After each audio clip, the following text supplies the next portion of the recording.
Anderson Silva.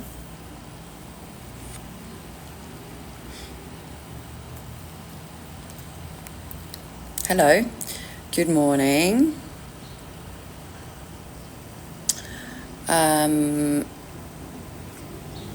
If anyone would like to tell me why TikTok Live Studio hates me, I would love to know. Again, I'm 22 minutes late because I've been trying to get myself live on TikTok Live Studio so I can keep my access to download my online coaching sessions, and it just won't. I can see my webcam there, but it won't let me select it. It's grayed out. This drives me crazy. I even closed it out and opened it again. Anyway, hello, good morning. How are we today? It's Friday. It's so hot here in Goiás, and my son is crying. I normally do these lives at this time because my kids are sleeping, but my son uses a dummy pacifier, Biko, and we decided to take it away from him last night. So he was up for half the night crying. He's been in bed for an hour now crying because he wants his dummy.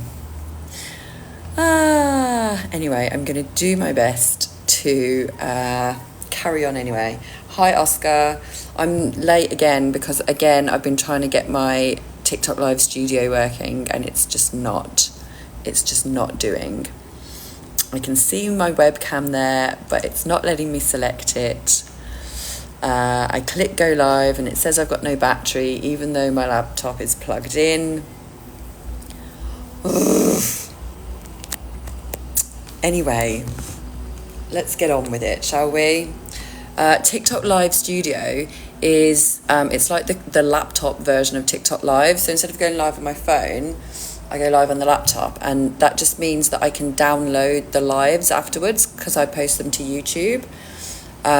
But in order to keep access to it, you have to go live through Live Studio at least twice in 2 weeks. So I managed it the other day when I was in my office. I don't know if that's the difference, and it worked. I didn't have sound for a little while, but we got it figured out. But now when I try and do it sitting here, where there's light, it just doesn't connect. It keeps saying that I need to charge my battery. But look, there's my battery. It's full. Where's my battery? It's full battery. Anyway. Yes, good luck for the move tomorrow. So you're just moving somewhere in the same area, Oscar. I like moving house. I move house a lot. My mum used to write my address in her address book because she's old school like that. And she said she had like 4 pages just for me and my addresses because I would move every year, and sometimes more than once a year. Moving's fun. It's like nice being in a new place. It's also nice staying still for a little while and not having to pack up all your stuff. A bit closer to downtown, but that's not much. 6 kilometers from where I currently am. Cool. Last time I moved was, it was probably about 1/5 of a kilometre away, but my old house was really old. It didn't have aircon. It was really big, but it wasn't modern at all. Like, we had 6 bathrooms and only 2 of them worked. No aircon, smelly. Oh my God, the bathrooms were really smelly. I think the pipes were really old. So you'd wake up in the morning, go to the bathroom, and it would just stink. Anyway, my new house is much nicer. I've been here for like 4 months now. It's small and I hate it, so old. Yeah, I like, to be honest, I would take like big and old over small and new. When I lived in Australia, we had like a little house. It was really cute, but it was just like, it was like the size of my dining room and my kitchen now. Hang on. So this is my dining room, my outside dining room. And then the kitchen's about the same size there. So my whole house was this size. I think it was 1 bedroom.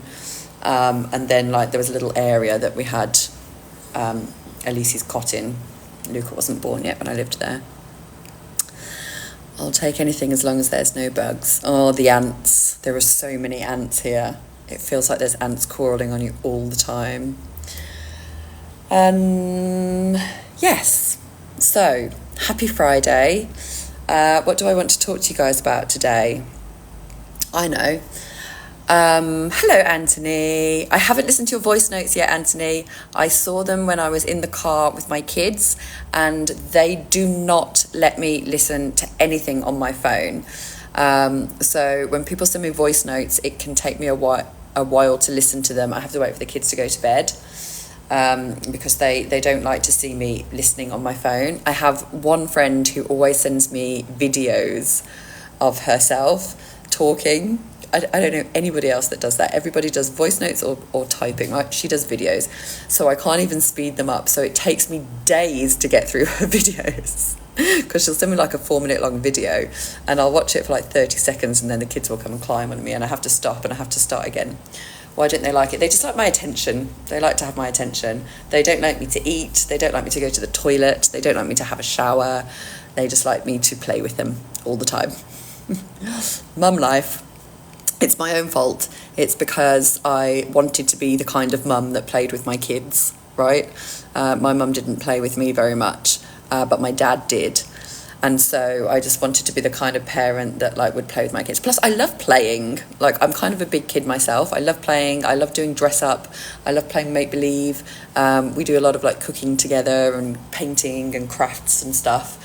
Like, I love playing with them, but it would be nice if on occasion I could stop for 5 minutes to listen to a voice note, but no. So I will listen to those later. What are you frustrated about? Oh, sorry, school put me in a parenting course, even though I can't with kids. Why do they put you in a parenting course at school? That's weird.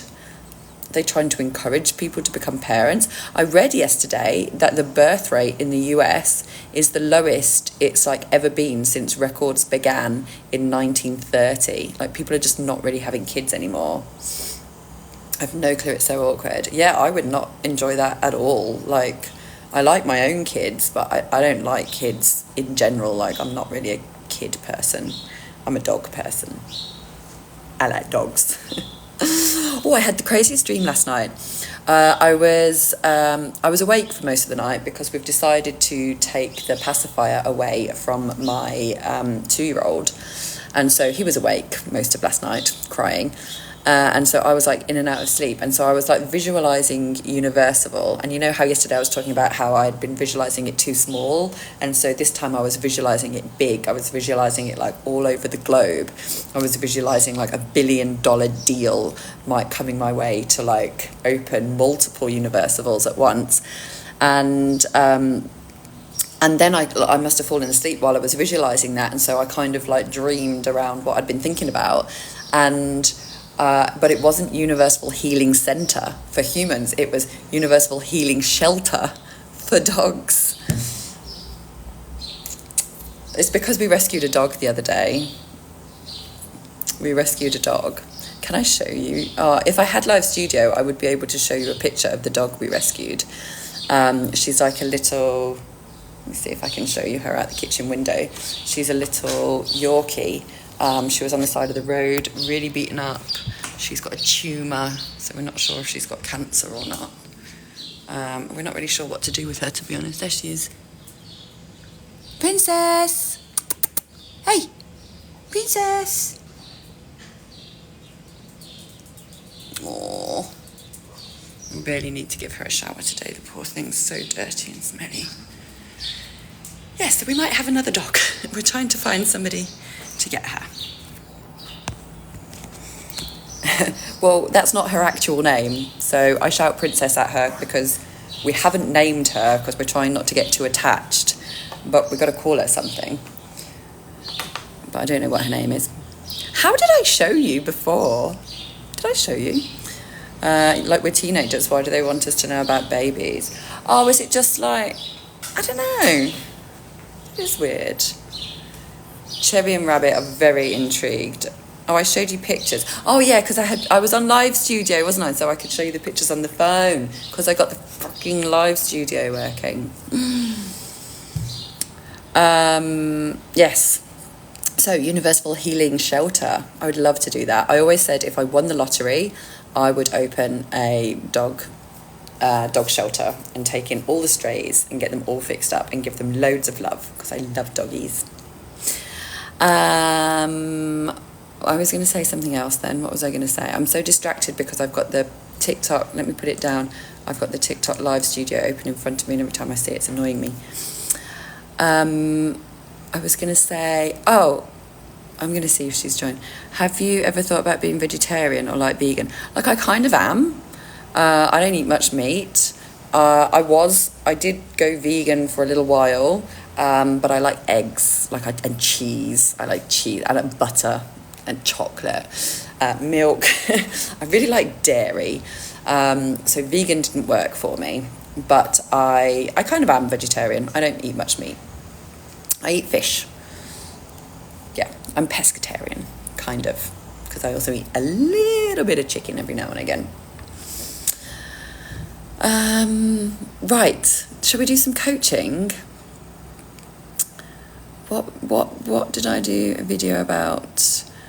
We did yes, okay, yes, this is what I was going to talk about. So, I had a coaching call, I told you guys the other day, with a life coach, a Romanian life coach. She wanted to practice her coaching in English, so I let her practice on me and I got a coaching session out of it, and it was really, really great. I love having I have coaching sessions every week with my regular coach, but I also love doing coaching sessions with new coaches, because you always learn something new. You always learn a new way of thinking. And what we discovered, what she helped me realize about myself is that I create separation between myself and my intuition. So as like an intuitive coach, part of what I do is I help people connect with their intuition and follow their intuition.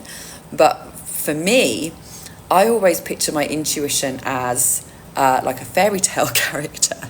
A fairy, actually. She's like a fairy godmother. That's how I see her. Oh, I have talked about this before, haven't I? I'm talking now and I'm like, hang on, I've already talked about this. But anyway, we'll carry on. And in doing so, I create this separation between myself and my intuition. Like, my intuition is outside of me when actually it is just me. And when, I was playing around with this last night and kind of asking myself questions, and normally I would direct the questions to my intuition, like, hey, intuition, what shall I do right now to expand my experience? Hey, intuition, how can I make money right now? Whatever it is, I'm asking my intuition, but I'm speaking to it like it's somebody else. And so I was just kind of laid down, like, in my own head, like, okay, me, what do I want to do right now? And it's funny because the answers that I got were like the same kind of answers, but I just felt them a lot more powerfully. Like, oh, I just know the answer. I know the answer because it's me. That was kind of like a breakthrough moment for me. I was like, I am me. I am my own intuition. I know what I want to do. Cool, right? Cool. Do you guys consult with your intuition on things? Do you try and see how you feel about things? I had 2 coaching clients last night, and one of the ladies I was coaching, she's from Canada, actually, Oscar, and she had realised, she had a problem with a contractor that had taken money from her, right? And so we were talking, we were trying to figure out where it came from. And we realised that she had some guilt around having left her elderly parents in Canada to move to the US. And as soon as she realised this, she was like, wow, I think that's it. And then she asked her intuition. She already does a lot of intuition work. She already consults with her intuition anyway. So she's like, okay, I think this is it. And then she said, I asked my body, it's a yes, this is the problem. And I realized that I don't always do that. I don't always ask my body if something feels right for me. Like I look for a feeling. I kind of quieten down and wait for a feeling, but I don't like directly ask myself questions to feel how it feels in my body. So that was really cool, and it's a really cool way of communicating with your intuition. Firstly, thinking of it as you, because it is you, and secondly, like directly asking it questions to get answers, because you feel the answers. Right, hang on, I've got to move this dog. It's so hot today. Dog, you've got to sit on the floor. I'm sorry. Say bye. Say bye. Bye. Oh, did you see her nails? I showed you her nails before, didn't I? Got nice pink nails, Cherry. Look at that, so beautiful. Oh my God, her breath stinks. Does it count asking myself a lot of stuff? It depends how you ask, Oscar. Like if you're just kind of mindlessly chattering away to yourself, which is more like what I do, then no. Then you're just mindlessly chattering away to yourself. Just got ice cream. What time is it? I gotta have my lunch in 20 minutes. I'm gonna get an ice cream. Hang on.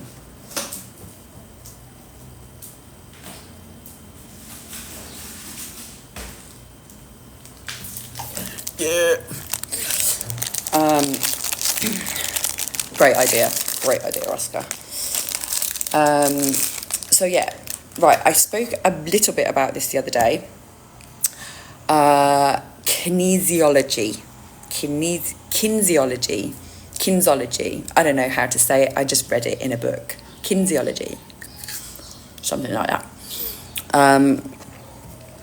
Is a science. It's a branch of science that uses muscle testing to discern the truth. So I brought this up before, I know. But basically there's this muscle test that you can do. All you need is 2 people. Anyone can do it. You don't need like training or anything like that. It's very simple. It just takes a few seconds. And literally what you do is you put out your arm and you have in mind a question. And it has to be like a true, false question, like a yes-no question. It can't be an open-ended question. It has to be a yes-no question. And then you get the other person to use 2 fingers and push down on your wrist, right? With your arm. Sorry, I can't kind of get it all in camera, but like that. And if the answer is no or false, your muscle will... No, hang on. If the answer is true, if it's a yes, your muscle will lock. Your muscle will lock and your arm won't go down. Whereas if the answer is false or no, your arm will move down, right? And it doesn't matter if it's like a really strong person pushing down, like my husband, he likes to really like test it. Or if it's like a 90-year-old weak-ass woman. Actually, I got my 4-year-old daughter to do it. Or a 4-year-old girl to push down. It won't go if the answer is yes. It locks. Yes, it's true. So you can look into this, do your own research, of course. But this is like, it has been proved with like almost 100% accuracy, right? There are certain things that can affect it, like, because you obviously have to have the question in mind. And if there is something affecting your ability to have the question in mind, or if there's something around you in your immediate space that's having a negative effect on you, then you can get like a false negative reading. And it said sometimes it doesn't work between like married couples because, you know, if they've got like issues with each other, if they've got like underlying problems with each other, you may get a negative, you may get an inaccurate result. But generally, if it's strangers working together or friends, there's no underlying tensions. And if you're in an environment where there aren't damaging things for you, it will work 100% of the time. And you can use this anything. I have not tried the corn ice cream Brazil has or the cheese ice cream Brazil has, because that is just weird, Oscar. I do not know why you have corn flavoured ice cream, and I do not want to try it. But anyway, you can use this muscle testing method. Oh, Christina. Hello. Christina and I were having a little chat this morning. and we discovered that she had been rubbing me up the wrong way by calling me young lady, and I had been taking offence to her, when in fact she hadn't meant any offence at all. So here is your public apology, Christina. Thank you for coming back. I apologise for taking offence to you when you weren't trying to offend me, and for letting you rub me up the wrong way when I talk so much about not letting people do that. I was a hypocrite, and I apologise publicly.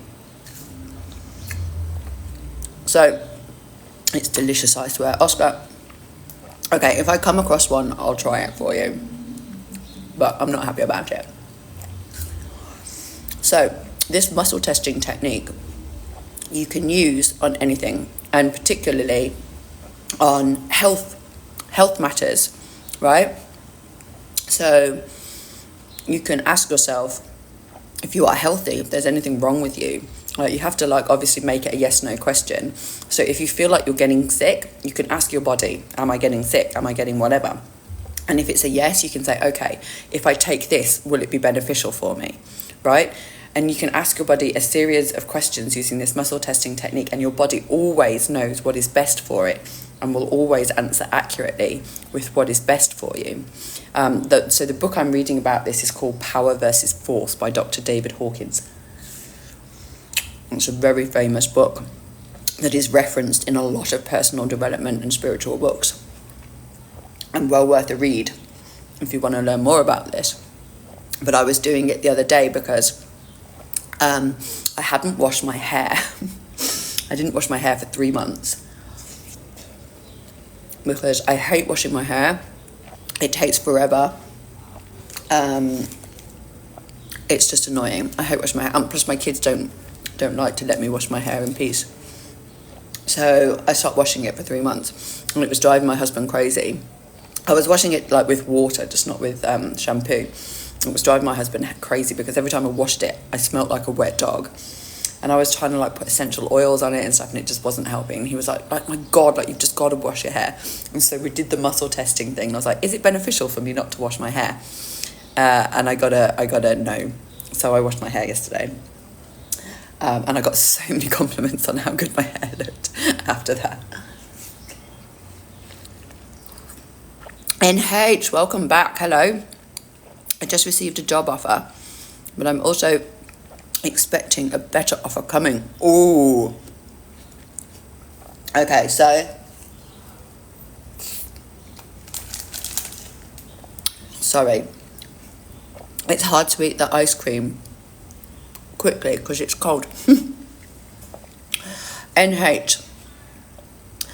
I think your answer is in your question. This is what I'm feeling from you. I received a job offer, but I'm expecting a better offer. So the offer that's coming, you hope, is better, right?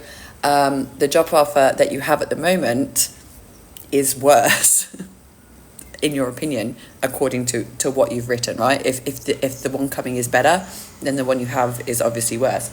So what you need to ask yourself is, do you want this job that you have been offered? Or would you be taking it? I just spilled a cup of water everywhere. Okay, it's only going on the floor. Do you want this job that you have been offered? Ask your intuition, or just ask yourself. Your intuition is yourself, right? Stop creating separation, Eleanor.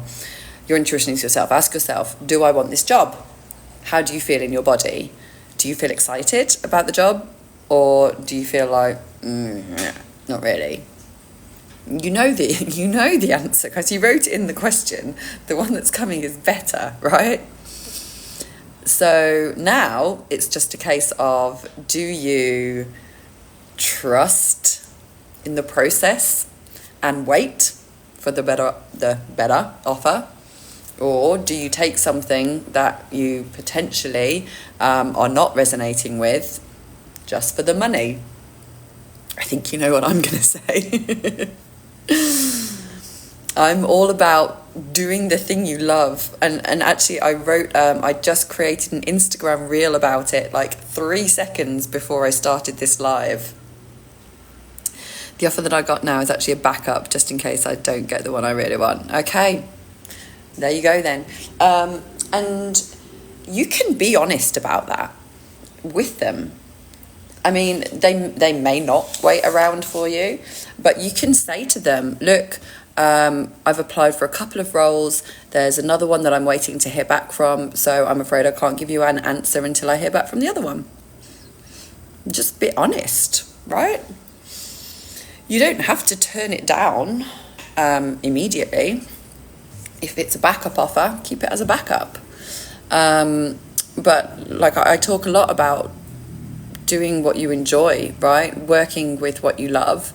And especially with something like a job, like you spend a third of your life at work.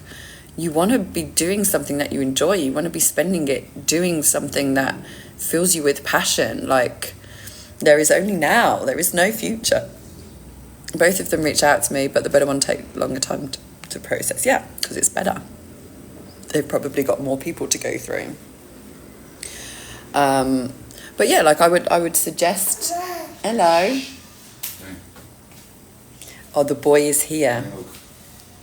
He's got a black eye as well because he bashed his face at school yesterday. Little boy. So no nap today. He's going to be lovely this afternoon. Yeah, so like ask yourself, NH, only you know the answer. Ask yourself, your intuition, which is yourself, do I want to accept this job? And then check your body. Do you get feelings of excitement or do you get feelings of no, right? I don't feel secure to reject the offer that I got now without any confirmation. You don't need to reject it. You don't need to reject it. Just be honest. Say that you're waiting to hear back from this other job, and it takes longer to process. Like as an employer, when I had my restaurants, we had about 75 staff, and people do so many things that you think nobody would ever do, right? Like so many people are afraid to ask for more money. So many people are afraid to like create boundaries around when they can work. So many people are afraid to say, I want your job, but only if I don't get that job, right? As an employer, I promise you, people do this stuff all the time. And those are the people that don't get taken advantage of, because the people that are just like, yeah, I'll take it, whatever, I'll sacrifice my life, I'll take less money than I want, whatever. Those are the people that are going to end up not working well because they're not happy in the role, and not fulfilling their full potential, right? So just be honest, NH. Just say to them, look, I'm sorry, I can't answer right now. I'm waiting to hear back from this other role that I'm really interested in. I'll keep you posted. And then it's up to them. If they say, okay, well, we've got somebody else, that's it. You didn't reject the offer. They rejected you. So that must be how it was meant to be. And if they say okay, then that means they really, really want you. And then if the other job comes back and says no, maybe you have a bit of leverage now because you know they really want you because they waited for you. And you can ask for a bit more money or something. Why do I feel the need to fill silences or, quote, awkward silences all the time? Not my own, but when I'm with other people. Oh, Jason, I used to have this as well. It's a bit of, I believe it's a bit of like, just not feeling completely confident in yourself, not feeling like you're worth being around in silence. And as somebody who likes to talk, I used to really, really struggle with this, especially when I moved from Sheffield to Birmingham, and I actually would avoid situations where I would be left alone with one other person for this very reason, because I didn't like there to be silence. I felt like it meant they didn't like me, like I attached all these weird, stupid stories to it. So it would be worth you having a look at why they feel awkward to you, because they are not awkward silences. They are silences that you feel awkward in, why do you feel awkward in the silence? It's a you thing, right? It's not a situation thing, it's a you thing. Why do you feel awkward in the silence? And I would imagine, Jason, that there's like some people you feel that with, and then there's other people that you don't feel that with. And so maybe there's a clue there around the type of people that you do feel that with. It doesn't feel natural. It doesn't feel natural to be silent. Ooh. Are you a talker like me? It doesn't feel natural to be silent. Like, I get it, because I used to be like this. I used to feel this way too. But again, it's you. Why doesn't it feel natural to you? You love to talk, right? Did you have maybe you had like a big family, or lots of noisy brothers and sisters, and so you always had to kind of talk over people to get heard? Or maybe, I don't know, like, what is it for you? Why do you feel like it's unnatural to be silent? Because there are other people that like maybe say a single child that just was like mum, dad, one child, right? That probably feels much more comfortable in silence because they're not used to having like all that talking around them all the time. What could it be? What could it be, Jason? Like, just if you ask yourself the question, the first thing that pops into your head is usually the right answer. Like the answer that pops into your head without thinking about it will be the right answer. If when you start thinking and trying to get like, oh no, it's not that, it must be something else, like that's when you start thinking, and that's when you're going to get to the wrong answer. But if you, just the first thing that pops into your head. No worries. I hope you get the other one at NH. I'm sending lots of positive vibes your way that you get the other one. I'm sure you will. Oh, so maybe it's just the other way around then. I'm a single child and for sure do not feel comfortable with silence. Well, maybe that's it then. Maybe as a single child, you were often surrounded by silence and didn't feel comfortable with that. Like, did you want brothers and sisters? Were you ever like jealous of other kids that had loads of brothers and sisters?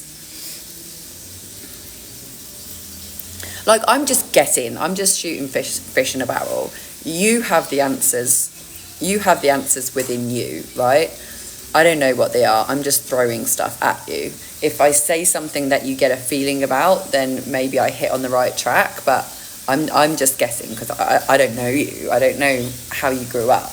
But there will be something there, some time of your life in which you created this story for yourself that being silent is not natural, right? My son probably feels like this. He does not stop talking ever. Actually, he's not talking right now. He's on the iPad. Hello, Everton. Welcome back. You have caught me at the end of the live. We've got about 5 minutes left. We're trying to figure out why Jason is uncomfortable with silence. Let me see, what else could it be? So you're a single child and you love to talk. So as a single child, you probably had lots of attention from your parents. Is that right? Because there was only you? Or was it the other way and your parents worked all the time and you didn't get any attention from them? Maybe it's something to do with wanting to have attention on you. That's right. I said two things. You probably wrote that at the time I was saying one of the things, but I don't know which one it was. So, did you get lots of attention from your parents? Now I have to be quiet and not say the other things so that I know. This is the benefit of a group coaching session, right? Where we're there on Zoom and we can talk in real time, because trying to talk through the chat can get so tricky. Okay, so you've got lots of attention. Okay, so you talk a lot. You got lots of attention. So maybe now out in the real world, where you don't get that kind of undivided attention from everybody, right? From your colleagues, your schoolmates, whatever.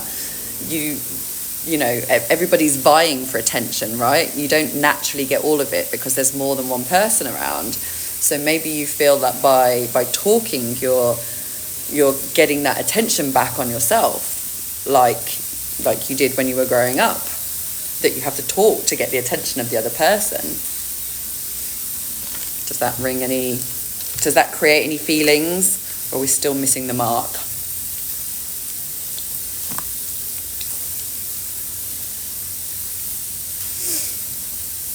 Whatever it is, even if we don't figure it out right now, you're aware of it. I'm afraid still missing. You're aware of it now. You're aware that you feel awkward in silences, and this has come from a story that you tell yourself. We haven't figured out what the story is, and that's fine. You can go away and go digging back through your childhood and try and figure it out if you want to. But something created this story, whether I can guess what it is or not. Something created this story, and you're carrying it around with you now, and you're allowing it to dictate your behaviour, right? You're allowing this story of silences being awkward to dictate your behaviour now, feeling the need to fill the silence. And you don't have to. You can choose to change the story. So, as always, we do the 3 steps. First, change the language. Instead of telling yourself that silence is awkward, tell yourself that silence is a blessing. And my gosh, when you have kids, you will understand what a blessing silence is. Oh my God. We went to the supermarket this morning, and my kids, when they're in the car and when they're at home, are just the whole time, Mamai, papai, Mamai, papai, I want this, I want that. Put the window down, get me some food. Oh, he's demonstrating. Mamai, do you want to come in the video, say hello to everybody? It's not working. Oh, he's watching. He doesn't want to come in the video because he's watching. You will understand the blessing of silence when you have kids, I promise you. So first, change the language. Silence is a blessing. I love silence. I love being so calm and confident in my own skin that I can go for a 2-mile walk with somebody I barely know and not say a word. Right? Change the language first. Then take a step in the right direction. So next time you're having a conversation with somebody and there's a lull in the conversation, don't fill it. Just probably they will fill it, because a lot of people feel awkward in silences. But don't let it be you, okay? Just one step in the right direction. Next time there's a conversation with somebody, there's a lull, just don't say anything. Just let it be. See how you feel when you do that. Take note of the feelings that come up when you're silent in a silence. See how it feels in your body. Feel that. Get all in your feels. Just focus on your feelings while there's silence, right? And then step 3, do that again and again and again until it's not a problem anymore. Because the thing is, our little limitations like this, you may not see how they hold you back right now. You may just think, oh, it's just like a kook of my personality. But they're actually defining your personality, right? They're making you a chatterbox, for example. These little limitations are ruling who you are so that you don't get to decide how to act. You're acting on autopilot, being run by these stories, right? It's like my husband made a video in my community the other day about how people say that he's a slave of his diet because he eats like a strict kind of protein, carb, bodybuilding type diet. And he made a video about how actually no, he's not a slave of his diet because he controls exactly what he eats and when he wants to eat it. Whereas people that eat whatever they want are absolutely a slave of their diet. Because like me, for example, if I see a cupcake, I got to eat the cupcake. I may not want to eat the cupcake. I may not be hungry. I may be trying to cut down sugar, right? But because I'm a slave of my diet, I will eat the cupcake. The food controls me. And it's like that with these stories as well. The stories are controlling you because you're letting them run you subconsciously. Sometimes it's difficult to fight with the monkeys in our mind. Yes, thoughts, absolutely. It is. But like the first step is becoming aware of these thoughts and these like programs that are running us. Oh my God, I just saw the time. I've got to go. We were so late for school yesterday because I kept chatting until 12:10, and then we were 10 minutes late for school, so I can't do it again today. Everton, lovely to see you as well. I might go live this weekend because we don't really have anything on, so make sure, I think you're all following me anyway, but keep an eye, because I might do like a Saturday afternoon or a Sunday afternoon live stream if I'm home doing nothing. And otherwise, I hope you guys all have a great weekend. Oscar, good luck for the move. I hope it all goes well. Anthony, I'm going to listen to your voice notes when I get a moment of silence, which might be tonight by now. But I will reply when I do. All right, love you guys. Bye-bye.